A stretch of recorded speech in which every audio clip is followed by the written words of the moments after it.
ಉತ್ತರ ಕರ್ನಾಟಕ ಪ್ರತಿಭಾವಂತ ಬಡ ವಿದ್ಯಾರ್ಥಿಗಳಿಗೆ IAS, KAS, IPS, UPS, banking ಸೇರಿದಂತೆ ಹಲವಾರು ಸ್ಪರ್ಧಾತ್ಮಕ ಪರೀಕ್ಷೆಗೆ ಗುಣಮಟ್ಟದ ತರಬೇತಿ ನೀಡಲು ತರಬೇತಿ ಕೇಂದ್ರ ಸ್ಥಾಪನೆಗೆ ಚಿಂತನೆ ನಡೆಸಲಾಗಿದೆ.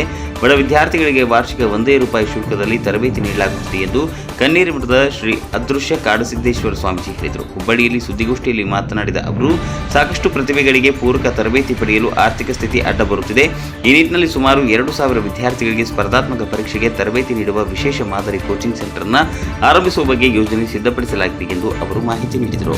ಇವತ್ತಿನ ದಿವಸ ನಾವು ಸುಮಾರು 14 ಜಿಲ್ಲೆಗಳಿಂದ 82 ಜನ ಹಿರಿಯರು ಬಂದಿದ್ರು ಪ್ರತಿಯೊಂದು ಜಿಲ್ಲೆಯಿಂದ.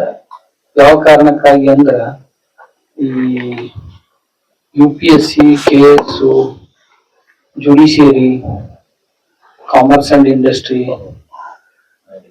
IAS, IPS ಎಲ್ಲ ಸ್ಪರ್ಧಾ ಪರೀಕ್ಷೆಗಳಂತ ಏನಿವೆ ಅವುಗಳಿಗಾಗಿ ಒಂದು ಟ್ರೈನಿಂಗ್ ಸೆಂಟರ್, ಕೋಚಿಂಗ್ ಮತ್ತು ಟ್ರೈನಿಂಗ್ ಸೆಂಟರ್ ಒಂದು 1000 ಹೆಣ್ಣು ಮಕ್ಕಳು ಮತ್ತು 1,000 ಗಂಡು ಮಕ್ಕಳು, ಹೀಗೆ 2,000 ಮಕ್ಕಳಿಗಾಗಿ ದೊಡ್ಡ ಕ್ಯಾಂಪಸ್ ಅನ್ನ ನಿರ್ಮಾಣ ಮಾಡಬೇಕು ಅನ್ನೋ ದೃಷ್ಟಿಯಿಂದ ಅಲ್ಲಿ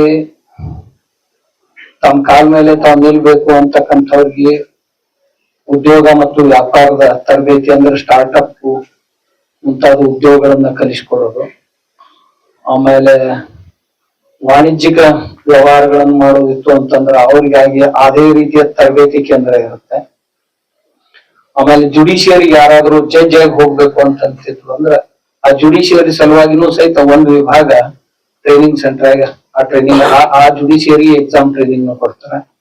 ಅದ್ರ ಜೊತೆಗೆ ಈ ಬ್ಯಾಂಕಿಂಗ್ ಎಕ್ಸಾಮ್ ಆಗಿರ್ಬೋದು, ಎಷ್ಟೇ ಪ್ರಕಾರದ ಕಾಂಪಿಟೇಟಿವ್ ಎಕ್ಸಾಮ್ಸ್ ಇದ್ರೆ ಅವುಗಳ ಸೆಂಟರ್, ಮುಖ್ಯವಾಗಿ UPSC ಮತ್ತು KS ಇವೆರಡರ ಸಲುವಾಗಿನೂ ಸಹಿತ ಇಲ್ಲಿ ಟ್ರೈನಿಂಗ್ ಸೆಂಟರ್.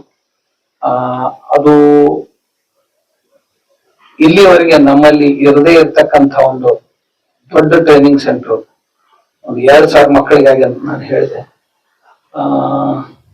ಅತಿ ಕಡಿಮೆ ಖರ್ಚಿನಲ್ಲಿ ಅಥವಾ ಯಾರ ಹತ್ರ ಹಣ ಇಲ್ಲವೋ ಅಂತವ್ರಿಗೆ ಪುಕ್ಕಟೆಯಾಗಿ, ಅಂದ್ರೆ ಯಾರ ಹತ್ರ ಚೆನ್ನಾಗಿ ಹಣ ಇದೆ ಅವ್ರೊಂದು 30,000-40,000 ರೂಪಾಯಿ ಖರ್ಚು ಮಾಡ್ಬೇಕು ವರ್ಷಕ್ಕೆ, ಅಥವಾ ಮಧ್ಯಮದವ್ರು ಇದ್ರು ಅಂದ್ರೆ ಒಂದು 20,000-25,000.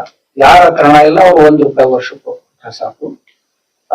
ಹೀಗೆ 2,000 ಮಕ್ಕಳಿಗಾಗಿ ಇದು ಈ ಕೋಚಿಂಗ್ ಸೆಂಟರ್ ಕೆಲಸ ಮಾಡುತ್ತೆ ಇಲ್ಲಿ ದೇಶದಲ್ಲಿ. ಆಮೇಲೆ ಇದಕ್ಕೆ ತನ್ನದೇ ಆದಂತ ಇನ್ಫ್ರಾಸ್ಟ್ರಕ್ಚರ್, ಪ್ರತಿಯೊಬ್ಬ ಮಕ್ಕಳಿಗೆ ಇರೋ ವ್ಯವಸ್ಥೆ, ವಸತಿ ವ್ಯವಸ್ಥೆ, ಊಟದ ವ್ಯವಸ್ಥೆ, ಅದರ ಜೊತೆಗೆ ಡಿಜಿಟಲ್ ಲೈಬ್ರರಿ ಮತ್ತು ಫಿಸಿಕಲ್ ಲೈಬ್ರರಿ ಎರಡು, ಅದು ಅಲ್ಲದೆ ಆಟದ ಮೈದಾನಾದಿಗಳು ಮತ್ತು ಕಂಪ್ಯೂಟರ್ ಲ್ಯಾಬ್ಸ್, ಇನ್ ಏನೇನೋ ವರ್ಕ್ಶಾಪ್ಸ್ ಬೇಕಾಗ್ತಾವ ಅವೆಲ್ಲವೂ ಇರ್ತಾವ. ಅದ್ರ ಜೊತೆಗೆ ಇವ್ರಿಗೆ ಬೇಕಾಗುವಂತ ಫ್ಯಾಕಲ್ಟೀಸ್ ಎಷ್ಟು ಜನ ಉಪಲಬ್ಧ ಇಲ್ಲಿ ಲೋಕಲ್ ಆಗಿ ನಾವು ಉಪಲಬ್ಧ ಮಾಡ್ಕೊಡ್ಲಿಕ್ಕೆ ಸಾಧ್ಯನೋ ಅಷ್ಟು ಮಾಡ್ಕೊಡ್ತೀವಿ. ಅದ್ರ ಜೊತೆಗೆ ಇನ್ನು ಕೆಲವೊಂದನ್ನ ದಿಲ್ಲಿ ಆಗ್ಲಿ, ಕೋಟಾ ಆಗ್ಲಿ